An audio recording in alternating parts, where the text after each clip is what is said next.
할렐루야. 여러분, 제가 예전에 한 강의에서 이런 예화를 든 적이 있어요. 어떤 예화였냐면, 예를 들어 한 4층에 한 가정이 살고 있다고 생각을 해봅시다. 그 4층에서 엄마는 설거지를 하고 있고, 거실에는 이렇게 멋진 BGM이 흘러나오면서 아빠와 아이들이 이제 장난감을 가지고 막 놀고 있어요. 그 장면을 이렇게 보면은 굉장히 평화롭고 행복해 보이는 장면인 거예요. 그렇게 이제 막 놀고 있는데 그 화면이, 그 카메라가 줌아웃이 되면서 건물 밖으로 나가고 그 건물 전체를 이제 비춘다고 생각을 해보세요. 건물 전체를 딱 비췄는데 1층에 불이 나기 시작한 겁니다. 1층에 전기 누전으로 인하여서 불이 나기 시작했고, 그 불이 조금씩 커져가지고 창문으로 막 연기가 뿜어져 나오고, 그리고 그 불길이 커져서 계단을 통해서 지금 2층과 3층으로 막 올라가고 있다고 한번 생각을 해봅시다. 그리고 주변 사람들은 그것을 이제 연기가 나면서 발견하기 시작을 했어요. 그리고 실제 그 화재 때문에 전기가 멈추고 엘리베이터가 멈추고 계단의 문들, 이 철문들 이런 것들이 막 불에 휩싸여서 이런 장면이라고 생각을 해보세요. 여러분, 우리 그 같은 건물에 있었던 4층에 있는 그 가정은요, 여전히 동시간에 그렇게 불이 나고 있는 그 시간에도 어떠합니까? 평화롭고 화목해 보여요. 그러나 사실은 그 평화롭고 화목함은 앞으로 계속 이어질 평화롭고 화목함일까요? 아니면 진짜 단 5분, 10분도 안 돼서 불길에 휩싸이고 그 가정은 위험에 처해 있는 상황일까요? 그리고 실제로 그런 건물을 보고 길 건너에 한 사람이 지나가다가 그 4층에 살고 있는 가정의 지인이 그 4층에 가정에 살고 있다는 살고 있다는 것을 아는 건 지인이 걸어가다가 멀리서 보게 됐습니다. 그리고 막 달려갔더니 실제 자기가 알고 있는 그 사람들이 살고 있는 그 건물의 1층에서부터 불이 나서 막 소방차가 오고 이렇게 하지만 불길을 잡을 수 없을 만큼 2층, 3층을 막 휘감았다고 생각을 해보세요. 그러면 이 길을 가던 지인은 어떻게 할까요? 이 길을 가던 지인은 아마 가장 먼저, 지금 본인은 불이 나서 죽을 만한 환경에 있는 게 아니에요. 그런데 이 지인은 가장 먼저 아마 그 자기가 아는 사람들한테 전화를 했을 거예요. 당신 지금 건물 안에 있냐 밖에 있냐, 큰일 났다 라는 이야기를 하기 시작할 거예요. 여러분 봅시다. 이것을 아는 자, 지금 불이 났고 우리는 10분도 안 돼서 20분도 안 돼서 진짜 죽을 수 있어. 불이 났어요. 이 건물에도 여러분, 우리가 여기서 평화롭게 예배를 드리고 있는데 알고 보니 1층 식당에서부터는 불이 나서 불길이 올라오고 있다면, 우리가 지금 이 자리에 있는 상태에서 안전하다 생각하고 우리에게는 아무 일도 없어 라고 생각하는 그 생각이 우리에게는 사실이지만 실제로는 그게 사실입니까? 아닙니까? 사실이 아닌 게 되는 거죠. 그런 것처럼 여러분, 실제 지금 이 땅에서 두 종류의 사람이 있어요. 하나는 실제로 거기 불이 났다는 걸 아는 사람은 살 길을 찾을 수밖에 없어요. 지금 내가 설거지를 하고 있고 가정이 화목하고 이 모든 걸 떠나서 살 길을 찾을 수밖에 없고요. 그런데 그걸 모르는 사람은 밑에 불이 치러 막 올라오고 있다 할지라도, 불길이 올라오고 있다 할지라도 그 잠깐의 무엇을, 그 잠깐 동안에 안전하다, 행복하다, 화목하다 라고 생각하는 그것을 알고 그 외에 모르는 것, 자기가 몰랐던 그 사실을 모르기 때문에 어떤 상태로 살게 될까요? 살 길을 찾지 않아요. 한시라도 빨리 살 길을 찾아야 돼요. 불길이 조금이라도 약할 때에 살 길을 찾아야 돼요. 그런데 살 길을 찾지 않아요. 여러분, 그 R.C. 스프롤 목사님의 구원이라는 책에 이런 이야기를 합니다. 왜 많은 사람들은 심판이 다가오고 있는데 살 길을 찾지 않을까요? 왜 예수의 복음을 증거하는데 왜 사람들은 거기에 반응하지 않을까요? 주하스 쌤은 어떻게 생각하세요? 왜 반응하지 않는 것 같으세요? 뭐야, 왜 지금 이렇게 모른 척 하시는 거예요? 아, 그렇구나. 앞에 질문하면 이렇게 대체적으로 모른 척 하시는 거야. 왜냐하면 그러면 지나가니까 답변을 안 하고 모른 척, 눈도 안 마주쳐요. 제가 질문에 저한테 어떻게 생각하세요? 그러니까 뭐 인상을 쓰면서 눈을 안 마주쳐. 여러분, 우리 함께 예배하고 있어요. 지금 여러분 이곳에 participate 하고 있는 거 아니에요. 우리는 worship 하고 있는 거예요. 여러분, 이 자리에서 하나님 앞에 예배하십시오. 자, 여러분, 만약에 그렇다면 왜 사람들은 복음에 반응하지 않고 말씀에 반응하지 않고 전도하는데 귀찮아하고 나 이나프해요. 난 충분히 행복하니까 나 건들지 마세요. 난 이대로 살 거니까. 또는 어떤 얘기냐면 나는 살기 싫거든요. 죽고 싶거든요. 건들지 마세요. 라든지 뭐 이런 상태예요. 왜 그럴까요? 몰라서 그래요. 여러분 그것이 죽은 사람은 절대 알 수가 없어요. 죽은 사람은 꼬집으면 아파요 안 아파요? 안 아파요. 어떤 소리를 말하면 안 들려요. 실제 저는 죽은 사람이 안 들린다는 걸 언제 경험했냐면 저희 할머니께서 제가 낮 저녁 이제 급식을 먹고 있는데 전화가 왔어요. 할머니 곧 돌아가실 것 같다. 집으로 와라. 그래서 막 달려갔어요. 그 버스 가는 기간이 한 30분이었고 한 10분 정도 걸어가야 돼요. 제가 어떻게 기도하고 가냐면 하나 제발 죽지 않기를. 하나님 진짜 한마디만 할 수 있게. 왜냐면 저희 할머니가 중풍으로 치매로 완전 이렇게 누워서 말도 잘 못하는 상태로 약 3년간 계셨는데 그 누워 계시고 난 후에 제가 예수님을 믿었어요. 그러니까 할머니는 의사소통이 안 되는 상태였어요. 그래서 할머니가 돌아가시기 한 달 전부터 하나님이 계속 제 안에 전도에 대한 엄청난 부담을 주시기 시작했어요. 근데 하나님, 저 그 당시에는 할머니가 언제 돌아가실지 몰랐죠. 그래서 그 한 달간 뭐 했냐면 창세기부터 귀에다가 말씀을 읽어드리기 시작했어요. 왜냐면 나는 어떻게 전도해야 될지를 몰랐거든요. 그 전도가 정확하게 뭔지를 몰랐고 예수를 믿는 권세가 예수를 믿는다는 그 권세가 어떻게 주어지는지 이런 것들을 잘 몰랐어요. 그래서 그냥 창세기부터 읽어드리고 있는 중인데 정작 제가 그래서 할머니한테 이제 귀에다가 물론 이렇게는 얘기했어요. 할머니 우리는 예수 믿으면 천국 가요. 죽는 건 무섭지 않아요. 이런 얘기를 했지만 제가 제대로 복음을 전해본 적이 없어요. 예수 그리스도에 대해서 전해본 적이 없었단 말이에요. 그래서 버스를 타고 가는 내내 하나님 제발 죽지 않게 해주세요. 한마디만 할 수 있게 해주세요. 그리고 제가 한마디만 들을 수 있게 해주세요. 예수 믿는다라는 얘기. 왜냐하면 진짜 죽음의 문턱 앞에 있는 거예요. 이 사람은 죽으면 기회가 없는 거예요. 우리가 죽기 전까지는 아이씨 너는 천국 가면 다 착한 사람밖에 없어. 그럼 지옥 가는 게 나아. 뭐 이런 얘기 할 수 있거든요. 난 지옥 가도 상관없어. 이런 얘기를 할 수 있어요. 그러나 진짜 지옥이 도래하면 그런 사람들은 바지에 오줌을 싸는 정도가 아닐 거예요. 여러분 성경에서는 무엇이라고 얘기하면 그 진노가 하나님이 분토로 쥐어짜는 그 하나님의 모든 온전한 분노가 쏟아지는 것이에요. 그리고 한낱 인간이 야 내 인생도 그지 같거든, 내 인생도 지옥 같거든, 지옥 가는 게 나라고 얘기할 수 있는 상태가 아니라는 거예요. 제가 아는 사람은 얘기할 수 있잖아요. 정말 부탁이니까 그런 얘기 하지 마십시오. 그 말이 당신의 삶 가운데 진짜 임하는 순간 영원이라고. 그건 잠깐 갔다가 돌아 나올 수 있는 게 아니라 영원이라고. 영원히 그렇게 된다는 건, 그리고 가장 두려운 건 뭐냐면 다시는 기회가 없다는 것이라고. 그래서 그 마음으로 막 달려가는데 막 엄청 뛰어갔어요. 버스 가는 내내 울면서 막 뛰어갔어요. 그런데 제가 정확하게 깨달은 것은 할머니는 이미 돌아가셨어요. 할머니는 이미 돌아가셨는데 아무리 불러도 대답하지 않아요. 안 들려요. 그게 죽은 사람의 특징이에요. 정말 그 앞에서 저희 어머니 아버지가 제가 이러다가 실려갈 것 같아서 말리시는데 드라마에 나오는 한 장면 같더라고요. 정말 아무리 불러도. 그리고 저희 할머니가 반신마비, 그러니까 뭐랄까요, 중풍이었었거든요. 그런데 할머니 손이 한쪽은 따뜻하고요, 한쪽은 차가워. 제가 오기 직전에 한 말씀을 좀 하셨대요. 그리고 이제 한 5분도 안 된 것 같아요. 근데 제가 할머니를 붙잡고 막 우는데 사람의 몸이 굳어가는 걸 경험했어요. 한 번에 딱 붙지 않더라고요. 이렇게 서서히 굳어가면서 시체다 라는 거를 이게 손끝으로 그것을 경험했는데 죽으면 들리지 않고 대답하지 않아요. 그래서 성령께서 오셔서 하시는 역사가 무엇이냐면 데드바디, 죽어있는 자. 우리는 지금 살아있는 것 같지만 죽어있는 자에게 무엇을 주시냐면 생명을 주십니다. 생명을 주십니다. 할렐루야. 나사로야 일어나 걸으라. 그래서 여러분 오늘도 예배 가운데 무엇을 기도해야 되냐면 죽은 자에게 생명을 주시길 기도하셔야 돼요. 죽은 자가 살아나야지만 우리의 복음 전도가 들려요. 그런데 그 성령께서 우리가 간구하며 나아갈 때, 우리가 때로 얻든지 못 얻든지 하나님 앞에 복음을 증거할 때, 복음을 증거하는 그때에 하나님께서 임재하셔서 그를 살리시는 순간, 그에게는 뭐가 들리기 시작하냐면 우리의 이 복음 전도하는 하나님의 음성이 들리기 시작하고 역사가 일어나기 시작해요. 그래서 그렇게 성령께서 한번 역사하신 사람은 하나님의 말씀이 귀에 들리기 시작하는데, 그런데 이 기능이 여러분 회복되어지는 데는 여러분 죽어 있다가 갑자기 정상인으로 벌떡 일어나서 나는 이제 온전한 사람으로 예수를 섬길 수 있는 상태예요? 아니에요.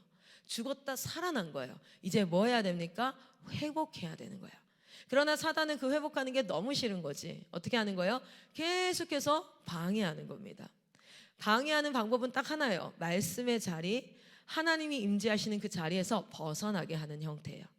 그래서 계속 이간질하고 유혹합니다. 이간질하고 유혹하는데, 제가 사역의 자리에 있을 때에도 하나님께서 저를 사역의 자리에 두셨을 때에도 어떻게 하냐면, 사단은 계속해서 뭐 했어요? 실제로 처음에는 제 마음의 번민이 일어났어요. 나 이렇게 살아도 되나? 내 노후는 어떻게 되는 거지? 내가 진짜 어느 순간 정신 차려보면 생활이 너무 힘든 거예요. 아침부터 저녁까지 하나님 앞에 온전히 지금 이 축복된 자리에 서 있음에도 불구하고 너무 몸이 힘들고 이러니까 어떠냐면, 내 안에서 번민이 일어나서 사단이 계속 이간질하는 거예요. 그냥 평범하게 살아, 뭐 굳이 이렇게까지 살아야 돼 라는 것부터 시작해서, 그냥 그런 거면 차라리 대적을 할 수 있겠는데, 그게 아니라 사역자들 안에서 관계가 어려워지고, 내가 저 사람과 계속 있어야 되나? 이런 것부터 여러 가지. 그런데 그때마다 우리가 기억해야 되는 건, 우리는 하나님의 사명 앞에, 하나님 앞에 서야 될 줄 믿습니다. 그렇게 하는데, 그 다음에는 가족들이, 저희 어머니 아버지가 당장 뭐 아프셨잖아요. 기억나세요? 두 분 다 동시에 대장암이 걸렸어요. 두 분 다 동시에 대장암이 걸려서 대장암 3기 판정을 받았어요. 그러니까 제 마음에 당장 어떤 마음이 들면, 가서 내가 직접 간호해야 되나? 이런 생각이 들고, 내가 우리 엄마 아빠 이러다가 죽으면 어떡하지? 내가 가정이나 돌봐야지. 지금 나랑 피 한 방울 섞이지 않은 애들한테 인생을 온전히 올인하고 있다가 정작 우리 엄마 아빠는 예수 모르는 상태로 죽는 거 아닐까? 막 이런 생각부터 시작해서, 그러다가 갑자기 집이 재정이 막 어려워지기 시작하는 거예요. 그때는 그것이 영적인 전쟁인지 몰랐고, 그냥 내 삶 가운데 일어나는 어려움이라고 생각을 했어요. 그러나 지금 돌아보아 그 모든 것들이 나로부터 하나님 앞에서 벗어나게, 하나님으로 향해서 가는 그 모든 길에서 돌이켜서 다시 세상으로 돌아가게 하는 그 계기를 만들기 위한 사단의 이간질이었구나. 때로는 친구들의 여러 가지 이제 일이 있었죠. 그 모든 상황을 통해서 하나님은 저에게 끊임없이 묻고 계셨어요. 사역을 시작한다고 이야기하는 순간, 여러분, 일어나는 모든 일들을 통해서 하나님 여러분에게 물어요. 너 정말 나와 함께 하길 원하니? 너 정말 이 일 하길 원하니? 저에게 끊임없이 물으셨어요. 모든 사건들을 통해서 너 정말 선교사 양성하고 싶니? 네가 예배 때 그렇게 가슴 뛰면서 하나님 앞에 비전을 선포하면서 주님 저를 써주세요 했던 그 말이 오늘도 사실이니? 너는 나에게 모든 것을 던질 준비가 되었니? 오늘도 묻습니다. 여러 가지 사건을 통해서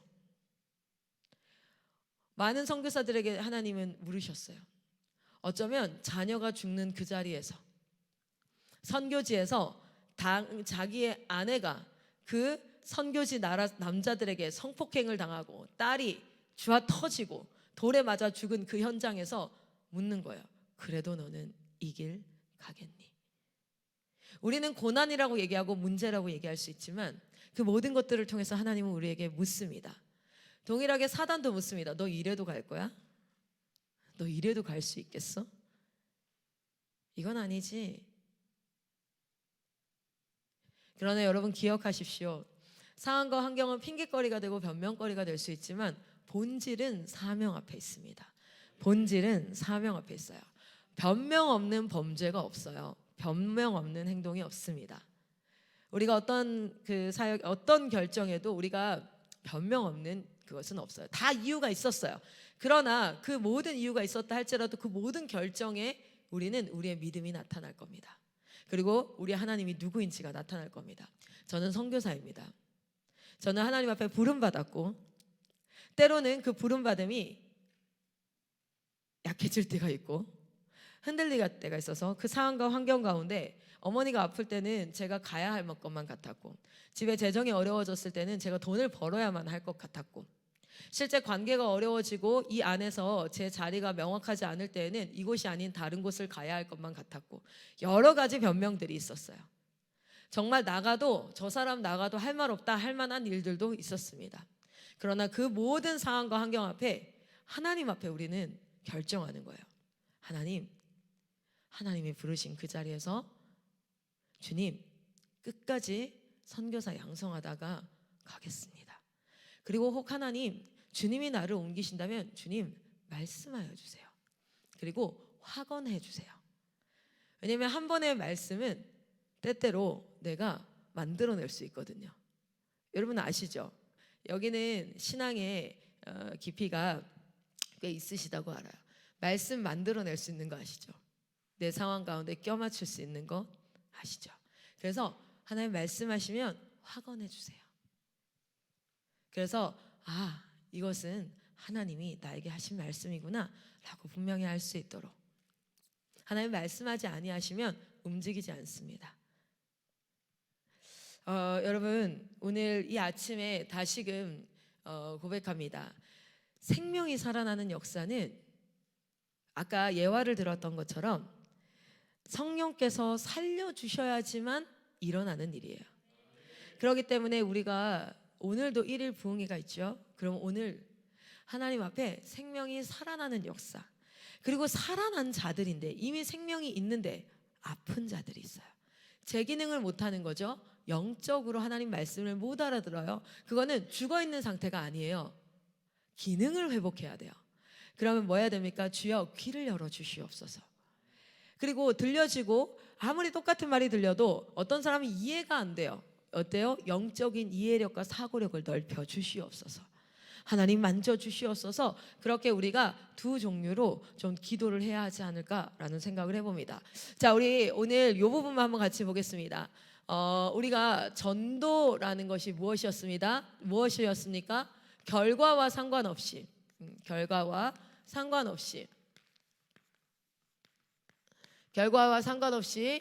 예수 그리스도의 복음, 생명을 선포하는 것이다. 조금 틀릴 수 있어요, 조사들이. 그러나 여러분 기억합시다. 우리는 결과에 상관없이 정확한 예수 그리스도의 복음, 생명을 선포하는 것이다. 그래서 행위적으로 보면은 선포하는 것이 전도예요. 자, 그러면 내용은 무엇인가? 여러분 우리가 내용에 대해서 우리가 꼭 전해야 될 것이 무엇이냐면 첫 번째 무엇이었습니까? 복음의 사건 자체입니다. 실제로 복음의 사건 그 자체는 무엇을 나타내고 있을까요? 복음의 사건은 예수님께서 태어나셔서 예수님의 생애, 그리고 그 예수님의 십자가의 죽으심, 그리고 부활하심, 승천하심입니다. 이 복음의 사건을 우리가 전해야 돼요. 그 복음의 사건을 전하는, 어제 복음의 사건을 전하는 전도사역에 여러분 동참되셨습니까? 우리 모두 그 복음의 사건에 동참되어지기를 소망합니다. 복음의 사건, 이것은 구속의 사건이에요. 구속의 사건. 실제로 고린도전서 15장 3절에서 5절에도 이렇게 얘기해요. 제가 읽어볼게요. 내가 받은 것을 먼저 너희에게 전하노니 이는 성경대로 그리스도께서 우리 죄를 위하여 죽으시고 장사 지낸 바 되셨다가 성경대로 사흘 만에 다시 살아나사 게바에게 보이시고 후에 12 제자에게와, 이렇게 말씀이 나오죠. 뭐예요?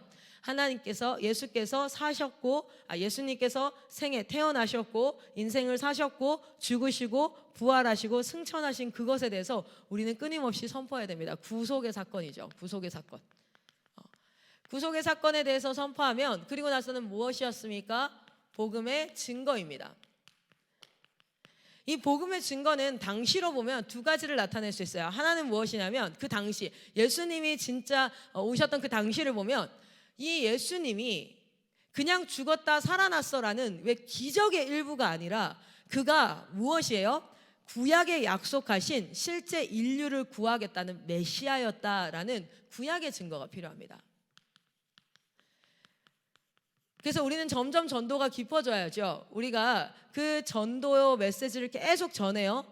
예를 들어 우리가 준이가 예수를 알지 못해. 그러면 계속 그것을 전하면, 잘 봅시다. 무엇이냐면 똑같은 내용을 반복해서 전하는 것도 있어요. 그러나 똑같은 내용을 반복해서 전하는 것과 더불어 이제 점점 깊이 있게 전해야 되는데, 우리가 구속의 사건을 전하고 나면 그 구속의 사건에서 대체 그 예수님이 구약에서 얘기한 실제 메시아가 맞는가? 그러면 메시아가 누구인지부터 알아야죠.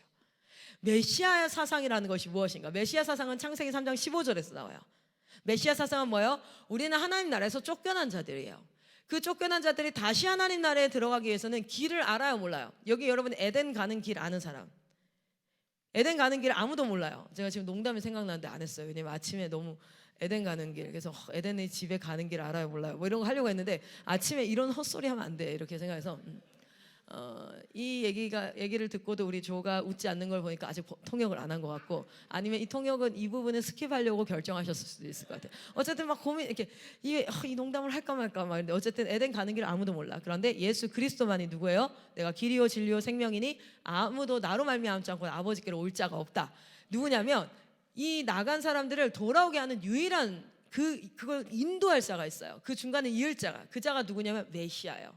근데 그 메시아의 이름이 뭐였어요? 예수였어요.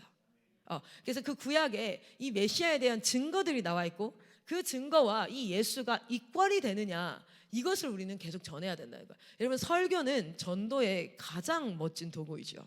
지금 저는 계속 전도하고 있는 거예요. 자, 구약의 증거. 그러면 실제로 그것이 이루어져서 그분이 메시아구나, 누구들의 증거가 필요하냐면 사도들의 증거가 필요해요.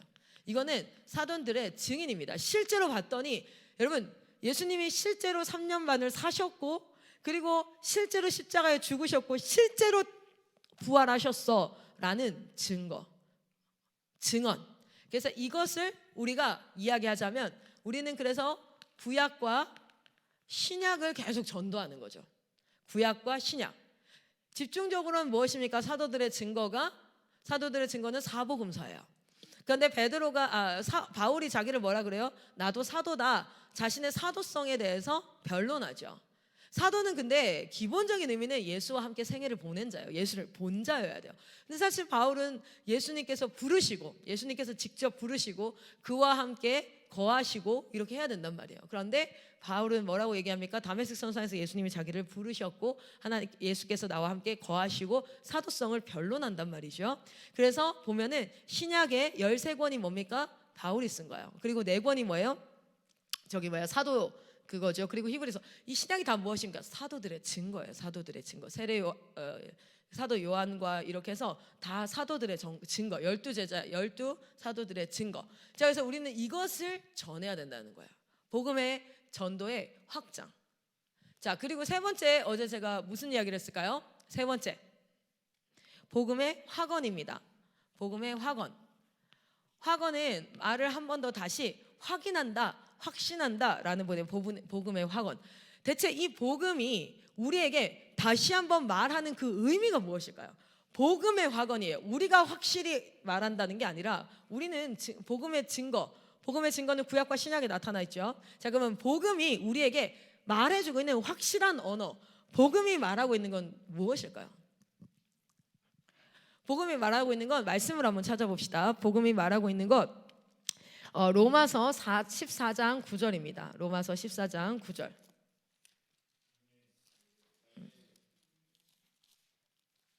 자, 우리 같이 한번 읽겠습니다. 로마서 14장 9절 시작. 이를 위하여 그리스도께서 죽었다가 다시 살아나셨으니 곧 죽은 자와 산 자의 주가 되려 하심이라. 아멘. 복음이 우리에게 확실히 말하고 있는 건 뭐냐면 예수가 주다. 예수님이 너희의 주인이다. 복음이 말하고 있는 것. 그래서 이것을 전도해야 된다는 거예요. 제가 지금 무슨 얘기하고 있는 거예요? 전도해야 될 5가지 내용입니다. 우리는 무엇을 전해야 될까요? 우리가 전도가 교회 갑시다, 예수 믿읍시다 라는 것으로 만약에 그냥 국한되어져 버린다면, 몇 마디 말들로 성경이 사실이야, 우리 천국과 지옥이 있어, 이런 몇 가지 말들만 국한되어진다면 그 복음의 풍성함을 우리는 굉장히 축소시키고 있는 거예요. 자, 그래서 복음이 정확하게 말해주고 있는 게 뭔지를 전도해 주셔야 돼요. 그건 뭐냐면, 너가 주인이 아니라 너는 고아처럼. 고아는 뭐예요? 도울 자가 없어요. 고아는 혼자 있어요. 불안하고 두려워야 돼요. 그러나 넌 그런 자가 아니라 하나님이 아버지 되시고 너는 하나님이 주인인 자, 그래서 하나님의 백성이야. 예수가 주다. 신약 내내 계속해서 선포되어집니다. 빌립보서 말씀에도 이렇게 이야기하죠. 빌립보서 2장 9절부터 11절까지. 이러므로 하나님이 그를 지극히 높여 모든 이름 위에 뛰어난 이름을 주사 하늘에 있는 자들과 땅에 있는 자들과 땅 아래 있는 자들로 모든 무릎을 예수의 무릎에 꿇게 하시고 모든 입으로 예수 그리스도를 주라 시인하여 하나님 아버지께 영광을 돌리게 하셨느니라. 아멘. 복음이 말하고 있는 건 한 가지예요. 예수가 주인이다. 하나님이 너희의 주인이다. 내가 창조자다. 내가 왕이다. 내가 심판자다. 주인이 하나님이시라면 내가 마음대로 결정하고 생각할 수 없게 되는 거예요. 자, 그 다음 네 번째. 어제 네 번째 같이 이야기했던 게 무엇이었습니까? 복음이 주는 약속이에요. 이것을 선포해야 돼. 우리는 이것을 전도해야 돼요. 복음이 주는 약속. 복음이 우리에게 주는 약속이 있어요. 그냥 믿고 맨날 헌신해. 넌 훈련받아야 돼. 네가 지금까지 살아오던 삶은 다 거지 같은 삶이야. 넌 훈련받아야 돼. 넌 이렇게 해야 돼. 저렇게 해야 돼. 이게 복음인가요? 이게 우리가 지금 훈련받는 이유인가요? 아니에요. 복음은 우리가 그래서 전해야 될 것을 정확하게 전하는 것이 참 중요하죠. 복음에 약속이 있어요. 첫 번째는 무슨 약속일까요? 우리가 사도행전에 베드로의 설교를 보면 특별히 두 가지가 대표적으로 나오는데 복음의 약속 첫 번째는 죄사함의 약속입니다. 내가 너의 죄를 용서할 거야. 이 죄는 두 가지 죄가 있어요. 하나는 뭐가 있죠? 원죄. 우리는 죄 중에 태어났어요. 어떤 상태? 어떤 상태냐면 하나님으로부터 죽어있는 상태. 다시 말해 에덴에서 나온 상태. 그 상태에서 태어났어요. 그러니까 우리는 뭐가 죽어있는 상태예요? 영적인 감각이 죽어있어요. 영혼, 육이 인간을 이룬다면 혼과 육은 살아있어요. 그래서 지금 숨도 쉬고 생각도 할 수 있고 다 할 수 있는데 영의 기능이 죽은 상태로 우리는 태어나요. 그래서 우리는 본질적으로 죄는 어떤 살인을 저지르고 그리고 강도짓을 하는 것이 죄가 아니라 본질적으로 뭡니까? 하나님과 떨어져 있는 상태가 죄의 상태예요. 하나님이 없는 상태. 여러분, 어둠은 과학적으로 정의할 수가 없어요. 어둠은 어떤 물질이 아니에요. 어둠 뭐예요? 빛이 없는 상태를 그냥 어둠이라고 말해요. 빛이 없는 상태. 죄는 어떤 규명할 수 있는 것이 아니라 하나님이 없는 상태에서 일어나는 모든 것들이에요. 그래서 이 세상을 뭐합니까? 죄된 세상이라고 하는 거죠. 하나님이 없는 상태에서 일어나는 모든 것들. 그렇게 우리는 원죄 가운데서 태어나요. 그리고 하나님 없이 예레미야서에 뭐래요? 너희는 어려서부터 하나님의 말씀을 듣지 아니함이 습관이라. 노아 방주에서 딱 내렸을 때 하나님께서 뭐라고 얘기하십니까? 노아 방주가 죄의 심판이었다면 그거 다 쓸어버렸으니까 이제 그 죄인들은 다 쓸어버렸잖아. 그리고 의인인 노아만 이렇게 태웠잖아. 그러면 그 다음부터는 죄가 끊겼어야 되잖아요. 아니죠. 인간이 원죄에서 태어났기 때문에. 그렇기 때문에 어떻게 합니까? 그 노아 방주에서 딱 내리자마자 하나님께서 약속하시면서 너는 어려서 다시 이렇게 얘기해요. 내가 다시는 물로 너희를 심판하지 않을 것이야. 왜냐하면 너희가 착해졌으니까 이래야 되잖아. 다시는 심판 안 할게. 왜냐하면 너희는 앞으로 잘할 거니까 이래야 되죠. 뭐라 그래요? 다시는 심판하지 않을게. 그러나 뭐라 그래요? 너희는 어려서부터 악함이라. 여전히 죄가 있어요. 그래서 누가 오셔야 하지만 예수 그리스도의 보혈로만 씻겨질 수 있는 거예요. 할렐루야. 자, 그런데 원죄 두 번째는 무슨 죄일까요? 우리가 살면서 그 원죄로 말미암아 행동으로 나오고 말하고 생각하는 모든 자범죄들, 우리가 스스로 범하는 죄들 있죠. 그 원죄 상태에서 태어났기 때문에 죄를 범해서 죄인이 된 게 아니에요. 우리는 안에 죄가 있어서 그냥 죄가 나오는 거예요. 우리의 말도 행동도 생각도. 그런데 그 모든 것들을 뭐 하시겠다는 거예요? 복음은 뭘 약속하냐면 용서하겠다. 죄사함의 약속을 합니다. 내가 용서하겠다. 그런데 실제로 유다서에 보면 이 죄사함을 만홀히 여겨서 쉽게 생각해서 그래? 그러면 죄 짓고 살지 뭐. 실컷 죄 짓지 몇 번을 수천 번을 7번씩 70번씩 죄를 지어도 용서하라고 했으니까 그래 예수님 나 용서하시겠지. 그렇게 만홀히 여겨요. 그런 사람들의 최후가 나중에 나오죠. 유다서에는. 자, 두 번째는 복음이 무엇을 약속하십니까? 성령 세례를 약속합니다. 성령 세례. 예수를 믿는 자, 생명이 살아난 자에게는 반드시 성령 세례와 성령 충만을 허락하시겠다는 약속을 주세요. 그래서 그 약속대로 구하는 자는 성령을 받습니다. 하나님의 권능이 임합니다. 여러분 성령을 구하십시오. 자, 그리고 세 번째는 뭡니까? 기도할 수 있는 권세를 주십니다. 복음의 약속은 기도할 수 있는 권세. 누구의 이름으로? 예수 그리스도의 이름으로 기도할 수 있는 권세. 예수 그리스도의 이름으로 기도할 때 우리의 기도는 하나님의 귀에 응답되지 않지만, 상달되지 않지만 예수 그리스도의 이름으로 기도할 때 그 모든 기도는 하나님의 귀에 들린다는 거예요. 제가 재판에 들어가 있잖아요, 그렇죠? 재판에 들어가 있는데 재판에 딱 들어가면 좀 큰 사건들은, 작은 사건들은 한 판사가 한 재판을 열어서 여러 개를 한꺼번에 처리해요. 판결을 계속 한대요. 그래서 하루에 많게는 50개까지 판결을 한대요, 한 판사가. 그러니까 잘못된 판결도 얼마나 많겠어요. 정말 억울한 사람도 많을 거예요. 근데 좀 큰 사건은 이제 판사가 재판을 열고 변호사 변론도 듣고 검사 변론도 듣고 뭐 이렇게 하면서 이제 진행을 하잖아요. 자, 그랬을 때 대체적으로는 변호사는 변호사끼리만 그 법대를 갈까요? 아니에요. 법대에 다 같이 나와서 그 동기들 중에 어떤 사람 판사가 되고 어떤 사람 검사가 되고 어떤 사람 변호사가 돼요. 그리고 실제로 대다수의 변호사들은 검사 생활을 했거나 판사 생활을 했던 사람들이에요. 바로 변호사가 되는 사람보다. 그러면 자기가 맡은 사건에 판결을 하는 저 판사가 나랑 굉장히 친한 동기거나 내 후배이거나 나의 선배이거나 다 이렇게 알 수 있대요. 그래서 대체적으로 어떻게 지금 판결 흐름이 갈지 이런 것들도 서로는 다 얘기를 할 수 있나 봐요. 근데 제가 재판에 딱 들어가니까 어떤 마음이 드냐면,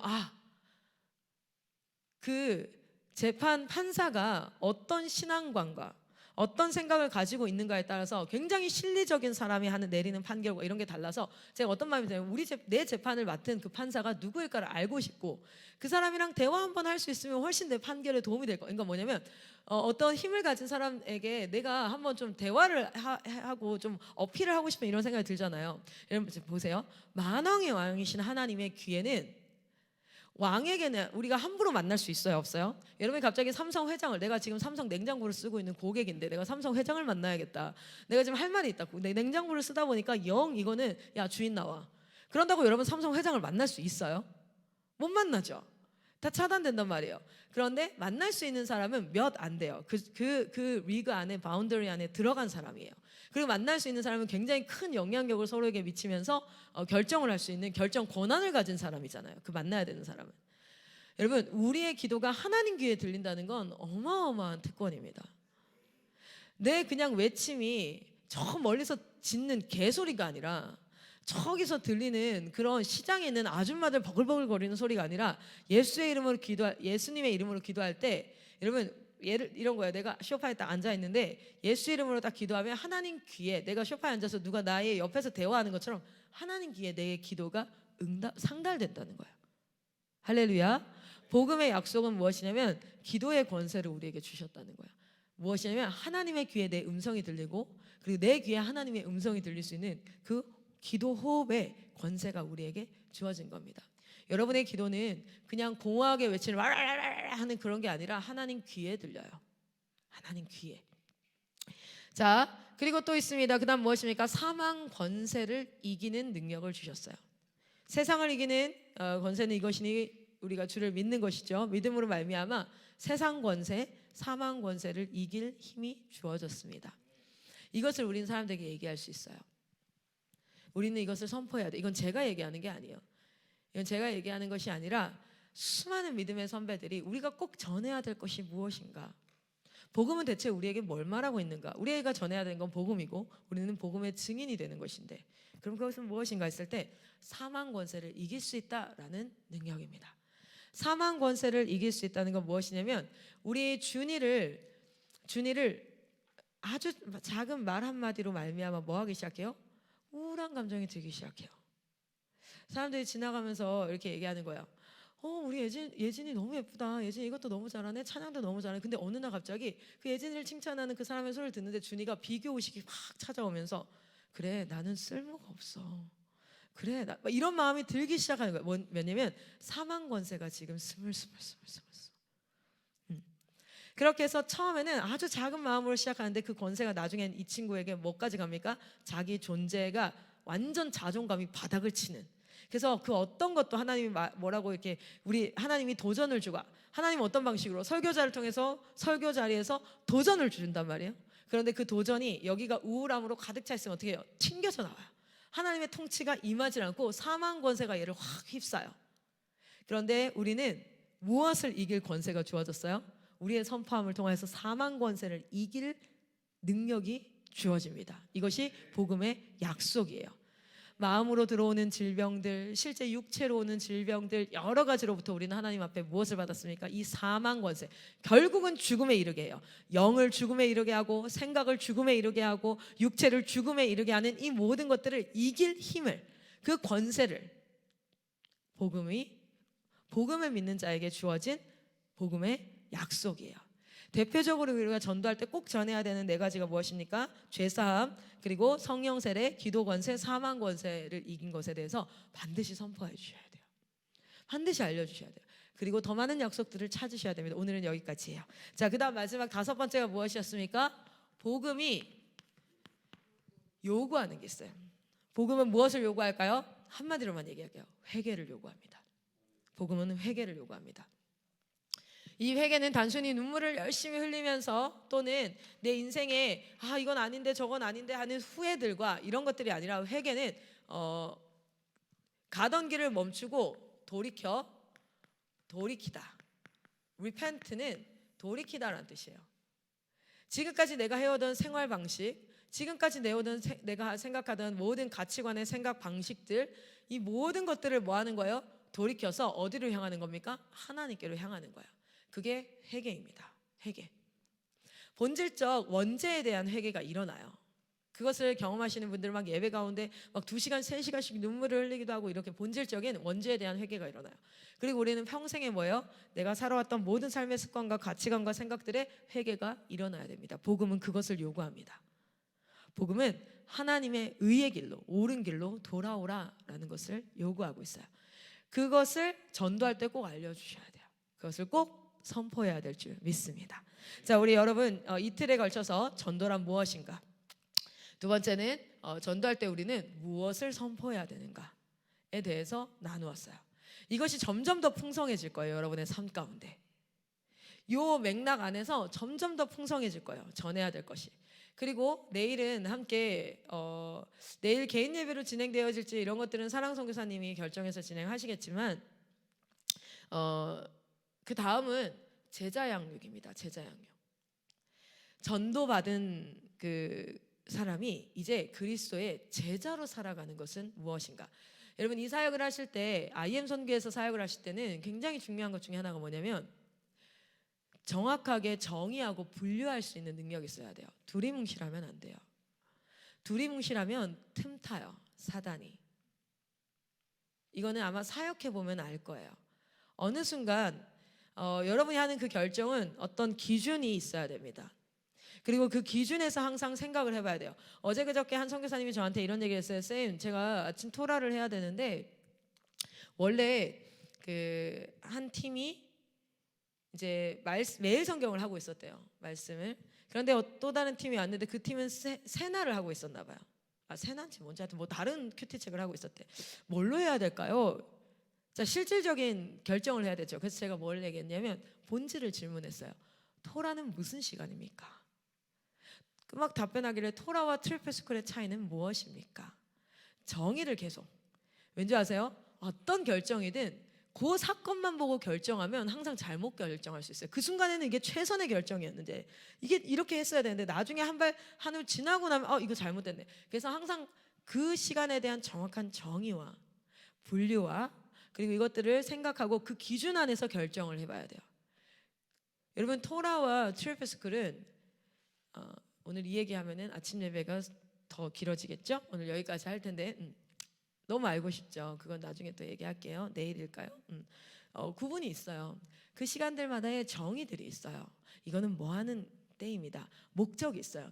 그래서 그 목적에 맞춰서 방식은 바꿀 수 있지만 목적과 정의가 바뀔 수는 없어요.